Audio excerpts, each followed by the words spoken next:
बहुत समय पहले पहाड़ों से घिरे एक छोटे से गांव में रघु नाम का एक बूढ़ा मछुआरा रहता था, जो अपनी बीमार पत्नी और 3 छोटे बच्चों का पेट भरने के लिए रोज नदी में जाल डालकर मछलियां पकड़ता था।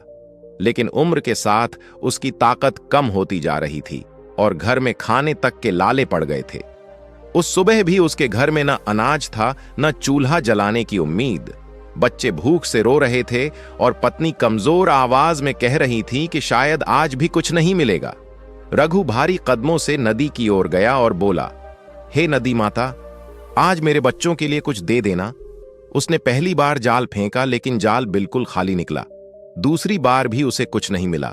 तीसरी बार नदी में एक अजीब कंपन उठा। हवा तेज चलने लगी, मानो नदी किसी रहस्य को छिपा रही हो। पर फिर भी जाल खाली ही लौटा। रघु पत्थर पर बैठ गया और रोने लगा कि आखिर उसके बच्चों ने ऐसा कौन सा पाप किया है कि उन्हें 2 जून का खाना भी नसीब नहीं। उसने टूटते हुए भी चौथी बार जाल फेंका, पर किस्मत ने फिर भी उसे खाली हाथ लौटाया। रघु बोला, अब 5वीं बार जाल फेंक कर लौट जाऊंगा। अगर इस बार भी कुछ नहीं मिला तो समझूंगा कि भगवान भी मेरे खिलाफ हैं। जैसे ही उसने 5वीं बार जाल पानी में डाला, नदी अचानक सुनहरी चमक से भर उठी।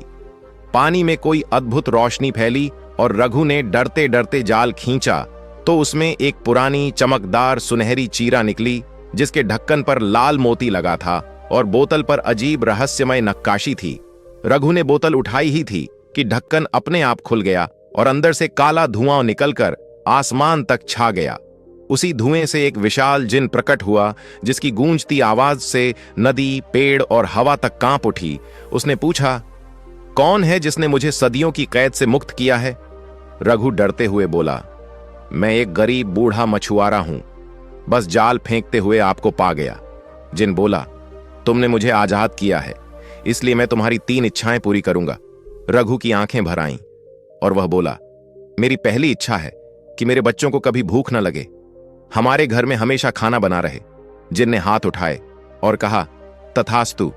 आसमान में रोशनी चमक उठी। वह बोला, दूसरी इच्छा। रघु बोला, मेरी पत्नी की बीमारी दूर कर दो।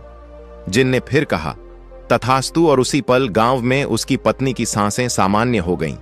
फिर जिन बोला, अब अंतिम इच्छा सोचकर मांगो, क्योंकि इसके बाद मैं हमेशा के लिए चला जाऊंगा। रघु ने लंबा सांस लिया और बोला, मेरी आखिरी इच्छा है कि यह नदी मेरे बच्चों और उनके बच्चों की रक्षा हमेशा करती रहे।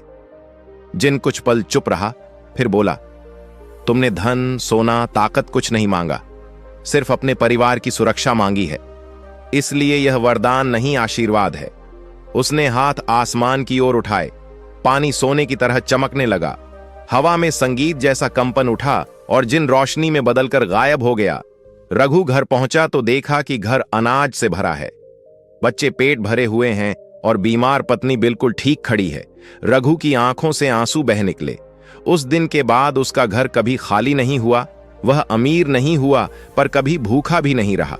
कहते हैं, जिस रात रघु की मृत्यु हुई, उसी रात नदी के बीच एक सुनहरी आकृति दिखाई दी, जो धीरे धीरे पानी में समा गई। कुछ लोग कहते हैं वह जिन था, जो अपना आखिरी वादा निभाने आया था। आज भी उस नदी में जब कोई मछुआरा 5वीं बार जाल फेंकता है, तो पानी हल्का चमक उठता है, मानो जिन अब भी रघु के बच्चों की रक्षा कर रहा हो। ये वीडियो देखने के लिए हमारे चैनल को सब्सक्राइब करें।